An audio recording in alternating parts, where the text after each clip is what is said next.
Estamos en el último mensaje de esa serie, Sin Esperanza, que obviamente tenía como tema central la Navidad, más que nada el nacimiento de Jesús, la llegada de Jesús. Y este último mensaje apuntamos a lo que pasó después que Jesús vino, murió por nosotros, resucitó, y ahora qué. Esa es un poco la idea, ¿no? La esperanza para un nuevo tiempo, no solamente el nuevo tiempo que es el nuevo año que se inicia ahí la próxima semana, en algunos días más, sino que nosotros tomamos como modo de referencia el cambio de año para cambios en nuestras vidas. Y todos nosotros experimentamos eso, en la familia, en el trabajo, en la vida personal. Entonces, por ese mismo motivo todos nosotros hacemos resoluciones de año nuevo, ¿cierto? Tenemos nuestra lista de cosas ahí que cambiar, voy a hacer ejercicio, la más mentira del mundo. Voy a hacer ejercicio, voy a comer sano, Bueno, estamos estimulados a hacer ese tipo de cosas. Y yo encuentro que es positivo. No podemos ser escépticos de decir, no, ¿sabe qué? Nunca cambiemos nada, así que no hagamos planes. No, yo creo que es positivo porque el cambio de año nos estimula a cambios en la vida. Y podemos pensar así ya, empecemos de nuevo. Ahora, en el mes 1, podemos poner al día las cosas y ordenar las cuentas, ordenar la comida, ver cómo lo vamos a hacer. Es una época de cambios y está bien. Nosotros necesitamos, incluso psicológicamente, de un periodo de recomiendos para que tengamos esta sanidad mental, psíquica, social y recomenzar los proyectos, recomenzar los procesos, repensar la vida, y está súper bien. Ese es el factor cambio de folio. Nosotros cambiamos la página ahí del calendario, empezamos en el año que se inicia y nos estimulamos consciente o inconscientemente a que, como es algo nuevo, como es un año nuevo, podemos hacer cosas nuevas. Y está bastante bien eso. Nosotros vivimos también como ciudadanos, como personas que conviven en un ambiente familiar, en un ambiente social, vivimos por diversas transiciones en la vida. Las más tradicionales son las transiciones de la infancia a la adolescencia a la adultez. Algunos están tratando, ¿no?, de llegar ahí a la adultez. La transición cuando uno se casa y deja la familia y pasa a vivir como matrimonio, y otras transiciones laborales, cuando uno deja un nicho de trabajo, un ambiente laboral y pasa a dedicarse a otro, y toda transición es complicada. La transición de un año a otro, en términos así como literales, no cambia mucho, porque es un lunes, el otro día es un martes, entonces da lo mismo, pero emocionalmente cambia. Hay un cambio emocional, sí, lo que nos afecta, y eso nos remite a nuestras transiciones en la vida. Toda transición debe ser hecha con cierta sabiduría, y el tema que vamos a ver hoy día trata de una transición muy importante. Está ahí en Hechos 1, de 1 a 11. Yo voy a leer la primera diapositiva, ustedes ven la siguiente diapositiva y así vamos leyendo todo el texto. Dice el texto: estimado Teófilo, en mi primer libro me refería a todo lo que Jesús comenzó a hacer y enseñar, hasta el día en que fue llevado al cielo, luego de darles instrucciones por medio del Espíritu Santo a los apóstoles que había escogido. Después de padecer la muerte, se les presentó dándoles muchas pruebas convincentes de que estaba vivo. Durante 40 días se les apareció y les habló acerca del reino de Dios. Una vez, mientras comían con ellos, les ordenó: no se alejen de Jerusalén, sino esperen la promesa del Padre, de la cual les he hablado. Juan bautizó con agua, pero dentro de pocos días ustedes serán bautizados con el Espíritu Santo. Entonces los que estaban reunidos con él le preguntaron: Señor, ¿es ahora cuando vas a restablecer el reino de Israel? No les toca a ustedes conocer ni la hora ni el momento determinados por la autoridad misma del Padre, les contestó Jesús. Pero cuando venga el Espíritu Santo sobre ustedes, recibirán poder y serán mis testigos tanto en Jerusalén como en toda Judea y Samaria y hasta los confines de la tierra.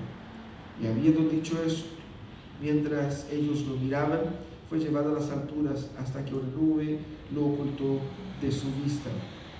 Ellos se quedaron mirando fijamente al cielo mientras él se alejaba. De repente se les acercaron dos hombres vestidos de blanco que les dijeron: Galileos, que nacen aquí mirando al cielo, este mismo Jesús que ha sido llevado de ustedes al cielo, vendrá otra vez de la misma manera que lo han visto irse. Así es, esa fue la transición de Jesús. Nosotros celebramos las últimas semanas la llegada de Jesús. Jesús vino encarnado, Dios hombre, presente acá, para ser el mediador perfecto. El propósito central de la venida de Jesús estaba en ser aquel capaz de morir en la cruz por nuestros pecados y de unirnos a Dios. Pero Jesús desde el inicio de su ministerio había dicho a sus discípulos que llegaría el momento donde Él se iba. Y Él preparó a los discípulos durante los 3 años, y después de su muerte 40 días estuvo Él con sus discípulos en un proceso de adaptación, porque cuando Jesús muere, los discípulos agarran sus cosas y se van a pescar. Se acabó todo. Volvamos a las profesiones que teníamos antes, porque Jesús se fue, murió, se acabó esa cuestión. Jesús entonces va y durante 40 días se les aparece. Sigue dando instrucciones, sobre todo preparándoles a ellos a cómo enfrentar lo que se vendría, la nueva era que estaba empezando, que era la era de la iglesia. Jesucristo no estaría presente físicamente con ellos, pero Él había dicho que enviaría un consolador que estaría con ellos y les capacitaría a hacer lo que ellos tendrían que hacer. Ellos todavía no entendían qué es lo que sería eso, cómo sería esa nueva era, cómo debieran actuar ellos y de qué manera actuarían ellos. Entonces Jesús trabaja ahí en ese periodo, apuntando hacia la conexión entre el Antiguo Testamento y el Nuevo Testamento. Estamos ahí, en la transición. Si ustedes se preguntan, ¿dónde inicia el Nuevo y dónde termina el Antiguo? Estamos más o menos ahí. Es con la muerte y resurrección de Jesús y su ascensión. Ahí es el final del Antiguo Testamento y el inicio del Nuevo. Y el inicio nuevo se da exactamente cuando viene el Espíritu Santo sobre los apóstoles y sobre los creyentes. Entonces estamos ahí, viene la transición del antiguo, de la promesa, para el cumplimiento. Jesús dice a los discípulos: quédense acá porque vendrá el cumplimiento de la promesa, que es el Espíritu Santo prometido a ustedes. Y vemos entonces la vida y la muerte y la resurrección de Jesús siendo concentradas ahí en ese pequeño discurso, y se inicia un nuevo tiempo, el tiempo de la iglesia. Los discípulos no sabían bien cómo enfrentar eso. Ellos no tenían el valor necesario, ellos no tenían la sabiduría necesaria, ellos necesitaban de algo que Jesucristo sabía muy bien qué es lo que era. Ellos necesitaban del Espíritu Santo. Entonces Jesús está preparando a sus discípulos para ellos. Por eso estuvo 40 días con ellos ahí. Jesús entonces, durante estos 40 días, hace 2 cosas. Una, obviamente, es, estando presente con ellos, dar testimonio de su resurrección.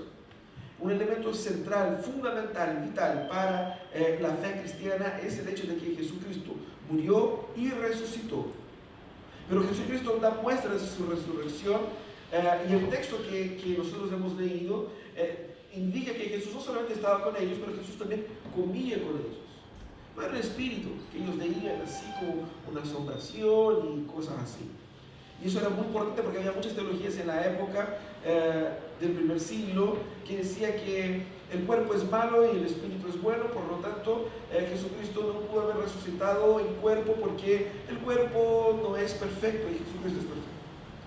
Cosas así. Entonces, Jesucristo comía con ellos, es decir, Jesucristo era de verdad así como carne y hueso, pero no era cualquier carne y hueso, era diferente. Ellos estuvieron 40 días con Jesús. La segunda cosa es que Jesús daba en ese periodo, testimonio del reino. Eso es lo que dice el texto. Jesús hablaba sobre el reino, entonces Jesús repasaba esas enseñanzas con ellos, porque eso sería la base del mensaje evangélico, es decir, los discípulos serían los propagadores fundamentales del mensaje de Jesús. Jesús traspasa toda su enseñanza a los discípulos. Es por eso que nosotros podemos decir que como cristianos somos una iglesia apostólica.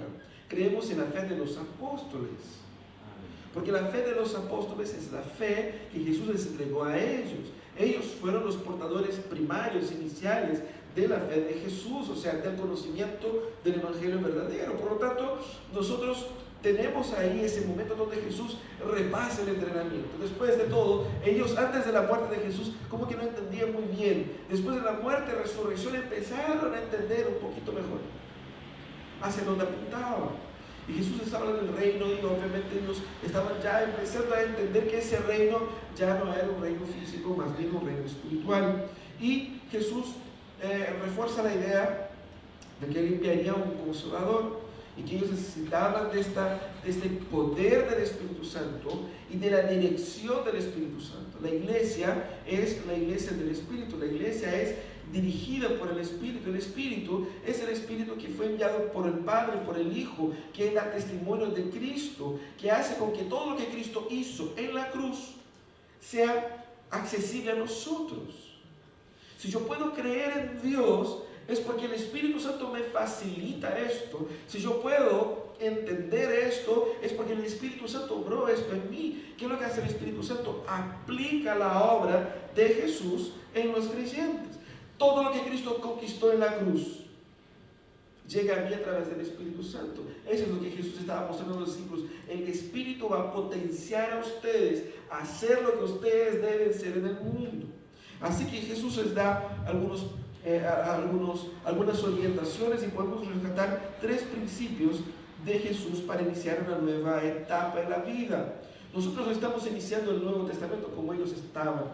Y no podemos comparar iniciar un nuevo año con el inicio de la iglesia cristiana. O sea, la diferencia es muy grande. Lo que estoy hablando es que todos nosotros vivimos etapas de transición y tenemos momentos donde debemos volver a la esencia, a ver cómo debo vivir, cómo debiera ser esto.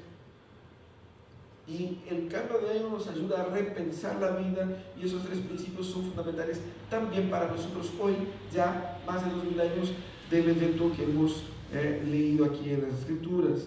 Lo primero que nosotros vemos en el texto es que Jesús enfatiza junto a sus discípulos la importancia de una teología del Espíritu. ¿Qué tiene que ver eso? Lucas, el autor de este relato, él está relatando cómo los discípulos fueron testigos de la ascensión de Jesús. Pero en estos días Jesucristo estuvo hablando con ellos sobre el reino y Jesucristo les orienta a que se quedaran en Jerusalén esperando una promesa. Aquí hay un elemento teológico muy importante. No sé si a ustedes les ha llamado la atención el hecho de que siempre que Jesús predica, Jesús está hablando del reino. Del reino. Y salió y predicó el reino. Y estuvo con ellos y les habló del reino. Y uno se pregunta, ¿qué rayos de reino es ese? ¿Por qué no habla de salvación? ¿Por qué tiene que hablar de reino? A nosotros nos gusta hablar de salvación. Porque la salvación tiene que ver con ser librado de algo o ganar algo. Pero Jesús está hablando de reino, reino, reino. En el libro de Lucas, y el Evangelio de Lucas, tanto como en el libro de los Hechos, él utiliza la expresión reino de Dios, y Mateo utiliza más bien la expresión reino de los cielos. Muchas veces, ¿por qué Jesús predica tanto el reino? ¿Qué significa eso? El tema aquí es que Jesús estaba mostrando para los discípulos y para nosotros que la obra de salvación está dentro del marco del establecimiento del reino de Jesucristo. Hemos visto la semana pasada que Jesucristo, uno de los principales oficios sería el oficio de rey. Todo rey tiene un reino. ¿Qué quiere decir eso de reino? Es interesante porque una definición que podemos dar es: el reino es el gobierno de Dios en los corazones y las vidas de su pueblo, quienes como ciudadanos de este reino reciben la remisión de pecados y la vida eterna. Cuando nosotros pensamos la salvación en términos de reino, estamos hablando de que ser salvo es someterse al gobierno de Dios sobre mi vida. La salvación no es un regalo que yo te doy a ti y tú te vas con ella.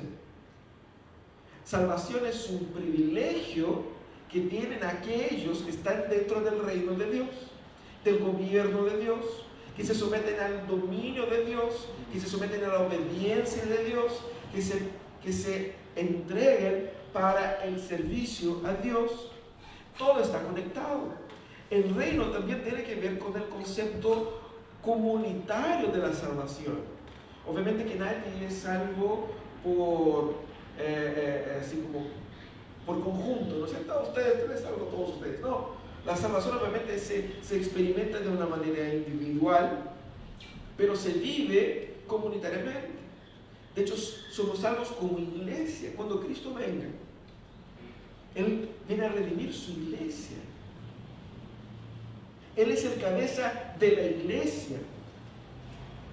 No es el cabeza solamente de las personas. Y de hecho la Biblia nunca utiliza esa expresión. Cristo no es tu cabeza, Él es el cabeza de su iglesia. Hay un aspecto comunitario aquí, de manera que la salvación me llama a vivir y a experimentar y a trabajar como cuerpo. Y en el cuerpo yo tengo que encajarme a una dinámica, tengo que encajarme a un servicio, tengo que dar y recibir en un ambiente donde hay otras prioridades más que la mía. Por lo tanto, cuando hablamos de salvación desde la perspectiva de Jesús, estamos hablando de que la manera como Cristo nos viene a salvar es una manera donde Él se presenta como el gran libertador, el gran rey que gobierna sobre nuestras vidas. Por eso es imposible pensar en salvación sin santificación. Es imposible pensar en salvación sin arrepentimiento, sin discipulado. Porque el discipulado es el carnet del reino de Dios. Ser discípulo es ser parte del reino, pero también ser discípulo es someterse a la obediencia a la palabra del reino. Jesucristo estaba aquí hablando del reino para sus discípulos porque ellos serían embajadores del reino de Dios en el mundo, mostrando que el reino ese no era un reino humano, sino que un reino espiritual. Cuando los discípulos preguntan a Jesús, ahí vamos a ver más adelante, ellos dan a entender un poco que quizás estaban entendiendo que el reino era espiritual, pero el punto aquí es que hay un Salvador, hay un poder, el poder para salvar, pero hay también una autoridad que demanda obediencia. Ese poder y esa autoridad, como dijo Jesús en Mateo, Él conquistó en la cruz. No estamos hablando del poder y la autoridad para gobernar que tiene Dios por el simple hecho de ser Dios y que tiene por sobre todas las cosas. Estamos hablando del poder conquistado en la cruz para la salvación, para experimentar como comunidad del pacto, como comunidad del reino, para gobernar sobre los corazones de aquellos que son sus hijos. Por lo tanto, vemos aquí la importancia de esta teología del Espíritu. ¿Por qué del Espíritu? Porque era el Espíritu Santo quien iba a hacer con que ellos entendiesen profundamente estas verdades. Ellos estaban todavía así como, a ver si entiendo. El Espíritu Santo aterrizaría todas estas verdades. También Jesucristo enfatiza la espera por la promesa del Espíritu Santo, que era la verdadera transición. En otras palabras, lo que Jesús quiere decir es: no haga nada sin que el Espíritu Santo haga algo. Porque nosotros tenemos aquí el libro que es llamado Hechos de los Apóstoles, pero podemos fácilmente decir que era el hecho del Espíritu Santo a través de los apóstoles. Porque quien actúa aquí sobre todo es el Espíritu Santo. Entonces, lo que Jesucristo está diciendo aquí es que no debemos hacer nada sin que el Espíritu actúe primero. No hagan nada. Y es interesante, porque más adelante Jesús va a decir que el Espíritu vendrá y ahí ustedes van. Pero sin que el Espíritu venga a ustedes no van a ninguna parte. Quédense aquí. quédense aquí. Y es interesante porque se parece un poco con la dinámica actual que ya vivimos, del ya, pero todavía no. El reino de Dios ya está, pero todavía no fue consumado. A los discípulos Jesús dijo, mira, la cosa ya está, pero esperen un poquito, hasta que se cumpla la promesa. Y eso es interesante. No se trata simplemente de una innovación de Dios. Hay una promesa, hay un plan eterno que se está cumpliendo en ustedes. Ustedes serán experimentadores de la promesa final de Dios. Porque el Espíritu Santo no es solamente capacitación para hacer las cosas, el Espíritu Santo es la plena experiencia del hombre con Dios. La experiencia más profunda del hombre con Dios. Genera conversión, genera arrepentimiento, genera transformación. Por lo tanto, nosotros sabemos que el Espíritu Santo actuaba en la iglesia por los frutos que esa iglesia producía. La teología del Espíritu Santo apunta también aquí, en este caso, a que los frutos debieran ser los frutos del Espíritu Santo, no los frutos de ellos. En otras palabras, Jesús quería decir, no se arranquen ustedes con los tarros para hacer las cosas según la manera de ustedes, porque no les va a resultar.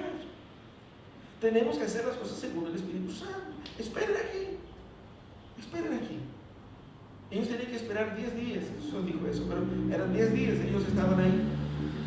En el 40º día después de la Semana Santa, la Pascua, y ahora 10 días después sería el Pentecostés, que tiene ese nombre exactamente porque se celebra 50 días después de la Pascua. Entonces ellos esperaron ahí 10 días el cumplimiento de la promesa. El Señor nos llama atención aquí, debemos recordar el mensaje del reino, de sumisión a Jesucristo, de obediencia a Jesucristo.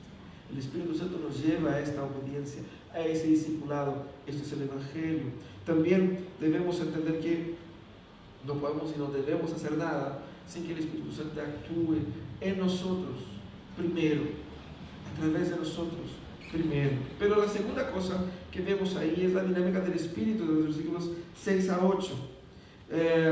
Los discípulos preguntan así, ¿será este el tiempo donde restaurarás el reino a Israel? Tenemos la costumbre de pensar que ellos estaban hablando del reino físico, del reino monárquico contra Roma, pero la respuesta de Jesús apunta hacia un otro sentido. Jesús no les reprende en cuanto al estilo, al tipo de reino, pero sino solamente al cuándo. Jesús cuestiona solamente cuándo vendrá el reino y les dice, ese tipo de información no les corresponde. Solo Dios sabe en su sabiduría. Lo que les corresponde saber es que ustedes van a recibir poder cuando venga sobre ustedes el Espíritu Santo. Ustedes serán testigos aquí, en Jerusalén, en Judea, en Samaria, todos los confines. Y es interesante porque esa dinámica del Espíritu rompe con algunos paradigmas. Lo primero es que ellos pensaban, a base de la primera pregunta, de que somos judíos y vamos a llevar el Evangelio a los judíos. Y Jesús ya viene y dice, mira, esa cuestión de judío y judío, eso se acabó. Ahora nosotros somos internacionales, somos una multinacional. Y vamos a entrar en otros territorios. Así que ustedes serán testigos de este Evangelio, no solamente para los judíos, pero empezando en Jerusalén, aquí mismo donde 40 días atrás ellos lo mataron. Aquí mismo donde el foco de persecución es más grande. Aquí empezarán ustedes. Ustedes serán testigos acá. Y ustedes no solamente serán testigos acá, pero también en todo el territorio de Judea, en Samaria. Ustedes no dejan bien a los samaritanos, pero también a los samaritanos llegarán ustedes. Incluyendo el territorio de Galilea, el territorio donde muchos de ellos eran antiguos, todo ese territorio donde la mayoría de los judíos habitaban. Y hasta los confines de la tierra. Jesús entonces rompe el paradigma cultural que tenían los judíos, que muestra que esa nueva era implicaba en dos cosas. Una, el poder del Espíritu Santo sobre la iglesia, el poder del Espíritu Santo era el motor, el agente. Él daba el ritmo, era la dinámica del Espíritu, no de la carne. Segunda cosa, ellos debían ser testigos de Jesús. Ellos tenían la idea del reino físico de ser ministros. Fíjense que la mamá de dos de ellos dijo a Jesús: Jesús, cuando vengas en tu reino, haz con que uno de los hijos esté a su derecha, otro a su izquierda. Y nosotros pensamos, ¿será que ella está pensando en el trono celestial? Pero ahí, ¿cómo va a ser esto, no? No, ella estaba pensando en un trono físico, ella estaba pensando en el gobierno. En otras palabras, dijo: cuando vengas en tu reino, pon a mi hijo, uno como ministro de la casa civil, otro como ministro del interior, y así.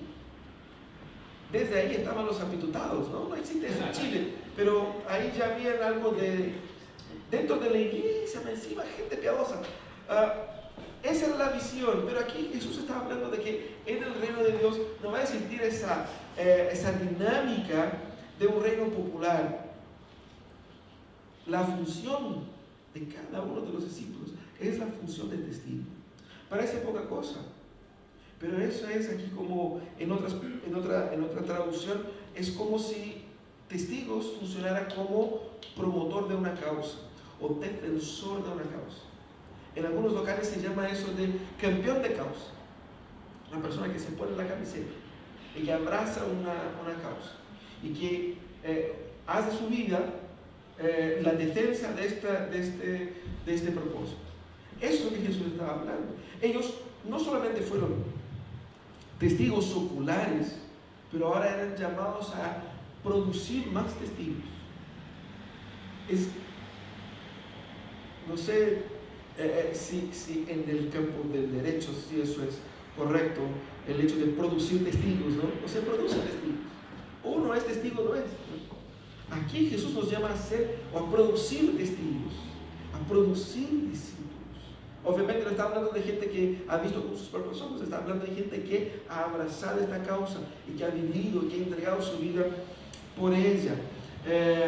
Esa es la dinámica del Espíritu que rompe con el estigma y el pensamiento popular, y es interesante porque lleva nuestro pensamiento a ampliar los límites de hacia dónde va el Evangelio. Recientemente hicimos una serie llamada Ven como estés, pensando en llegar a todo tipo de gente. Cuando decimos a veces que la iglesia es para todo tipo de gente, parece que eso suena un poco hipócrita, porque en la práctica no parece que es para todo tipo de gente. Y que nosotros con el Evangelio restringimos a ciertas personas. No, lo que nosotros queremos decir con eso es que sí, el Evangelio es para todo tipo de gente, de lo más raro a lo más rechazable desde el punto de vista social. Pero aún así el Evangelio no va a condonar cualquier tipo de actitud, cualquier tipo de posición, cualquier tipo de estilo de vida. Cuando decimos que el Evangelio es para todos, es para todos. Pero el Evangelio no te deja tal como está, te transforma. Es para todos, pero te hace discípulo de un reino, donde hay un rey, donde hay una forma de vivir. Esa es la dinámica del Espíritu. Y la tercera cosa que vemos es la esperanza que da el Espíritu. Jesús estaba hablando esas palabras a ellos y de repente Jesús va subiendo a los cielos. Imagínate qué fantástico sería eso. Otro día nosotros pasamos ahí frente al mall y había un caballero que estaba sentado supuestamente volando sobre la nada. ¿Han visto eso? Sí. Ahí en el mall Marinero. Y ahí uno mira y dije, wow, ¿y cómo lo hace? Y dice, abajo no hay nada, y así como está volando, ¿no? Hay una cuestión ahí. Pero Jesús literalmente, sin ningún juego de luces, ni ningún tipo de juego de ilusión, Jesús empezó a subir. Jesús empezó a subir. Es importante que entendamos que no es que Jesús esté así como en este cielo, ¿no? Así detrás de la nube. Pero eso fue simbólico, mostrando cómo Jesús abandona la era donde Él habitaba con nosotros hacia el trono en el cual Él sigue reinando. Entonces, en ese momento en que ellos estaban mirando a Jesús, ellos se quedaron así como un poco abobados, así un poco, así como que ese instante de silencio donde uno que, bueno, ¿y ahora qué hacemos? Estaban así como que impresionadísimos con lo que estaban viendo. Era genial la reunión. Pero tengo la impresión de que ellos se quedaron tanto tiempo pegados ahí con esa desaparición de Jesús en las nubes, que quedaron tan paralizados, a que Dios tuvo que mandar un par de ángeles para que les orientara: oye, volvamos a la vida. Y de hecho, esos dos caballeros, esos dos ángeles que surgen ahí, les cuestiona: ¿qué están haciendo ustedes mirando al cielo? Dejen de mirar al cielo. Este que ustedes han visto subir volverá tanto como lo han visto. ¿Qué significa eso? Eso es interesante, ¿no? Tenemos aquí primero la exhortación de Dios para que reordenemos nuestra mirada. Y muchas veces nosotros perdemos el ritmo de la obra de Dios, el ritmo de la vida cristiana, y quedamos pegados en ciertas cosas que parecen positivas, parecen apasionantes, pero no es lo que Dios quiere que yo me concentre ahora. ¿Qué es lo que hace Dios ahí? Le reordena, le arregla el foco. Y está bien mirar a Jesús y estar ahí, pero viene el ángel y dice: oye, volvamos a la vida. Ustedes deberían poner el ojo de ustedes en otra cosa. Él volverá.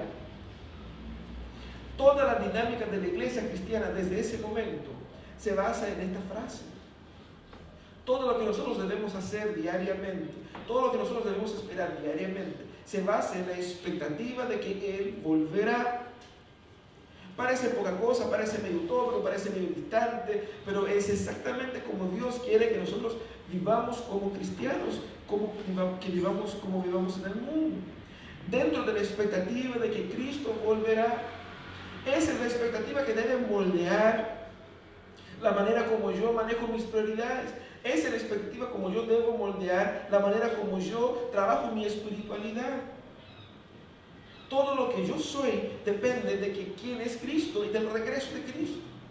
La manera como yo voto para escoger a los candidatos que nos representarán debe estar vinculada a la manera como yo entiendo el fin de todas las cosas. La manera como yo manejo mi dinero, la manera como yo manejo mis prioridades, la manera como yo manejo mi vida, tiene que estar vinculada a cómo yo entiendo cómo terminará mi vida. Mi vida no termina en un cajón, mi vida no termina con un entierro, mi vida no termina con la muerte, mi vida encuentra fin en Cristo. Y este Cristo volverá y viviremos para siempre. Cuando vuelva ese Cristo, nosotros seremos reencontrados con Él. Y cuando vuelva ese Cristo, Él no volverá como un niño, Él volverá como rey, con el poder de un rey, con la autoridad de un rey, con el cetro de un rey, para cerrar la cuenta, para establecer el dominio final de Cristo, y para poner un fin a la muerte, un fin al dolor, un fin a la enfermedad, un fin al pecado. Esa debe ser la expectativa.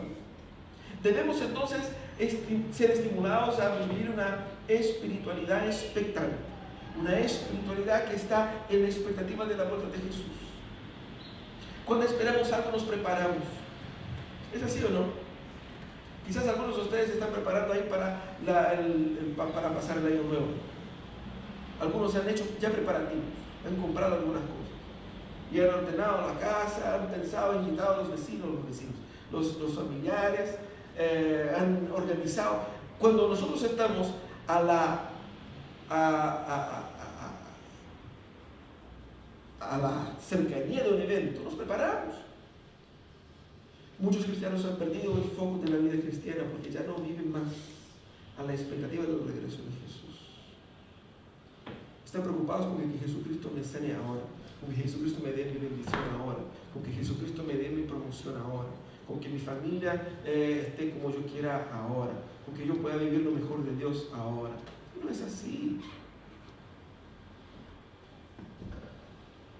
Lo que la palabra dice es que vamos a vivir días buenos y malos, pero el punto es que cada día de nuestras vidas debe ser vivido en la expectativa del día glorioso del regreso de Jesús.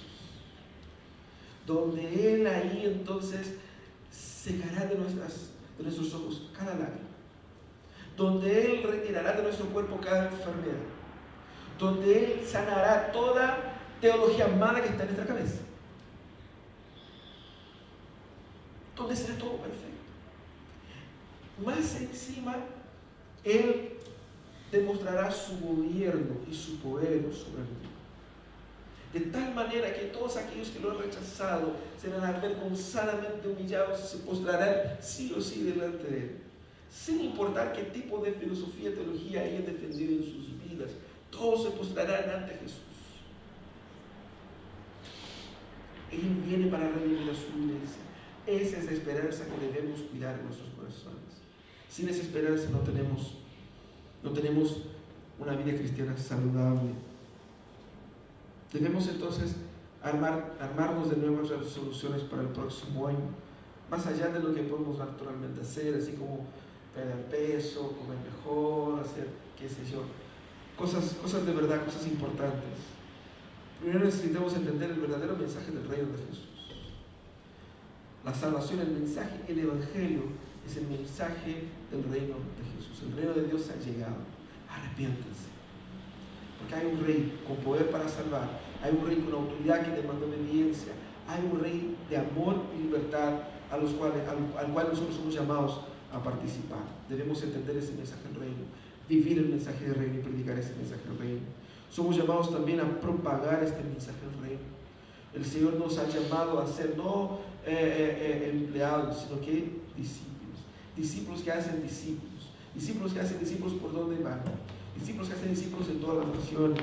El compromiso con el mensaje del reino es el compromiso con su propagación. Y somos también llamados a esperar la consolidación de este reino. Vendrá, es un hecho. No es una expectativa para ver si resulta o no. Cuando estamos viendo un partido y estamos ahí a los 42 del segundo tiempo y esperando que se termine para que no haya el riesgo de que el rival pueda hacer un gol y pueda echar a perder el campeonato. No, la cuestión está ganada. Es cuestión de tiempo. ¿Cuándo será eso? El texto mismo ya dice, no interesa, no importa. Pero lo que sí sabemos es que sí vendrá. Vendrá con toda certeza. Y nosotros debemos estar preparados para eso. Esa es la esperanza que da Jesús para un nuevo tiempo. Vamos a orar.